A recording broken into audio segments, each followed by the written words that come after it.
তো জানো যে আমার ঘরে অনেক মেহমান আছে, তবে সত্যি কথা বলতে সব কিছু দেখানো একদমই অসম্ভব, কারণ সকাল থেকে রাত অবধি অনেক কিছুই করতে হচ্ছে। যাই হোক, সবাই হেল্প করছে, কিন্তু তবু সবাই আছে, একটু আনন্দও করছি বলো।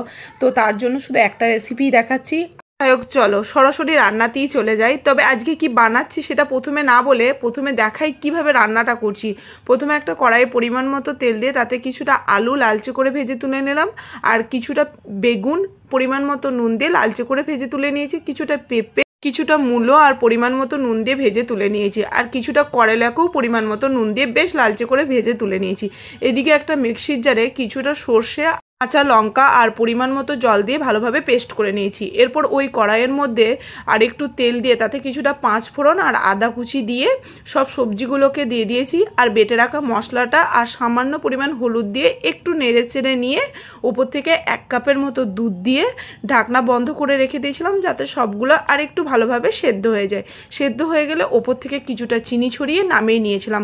তবে আজকের রেসিপি ছিল পাঁচমিশালি শুক্তো, মানে যে কোনো সবজি দিয়ে এই শুক্তোটা একবার বানিয়ে দেখতে পারো, খেতে অপূর্ব লাগবে। আর তার সাথে ছিল রুই মাছের ঝোল আর ডিম দিয়ে লাউ আলু ভাজা।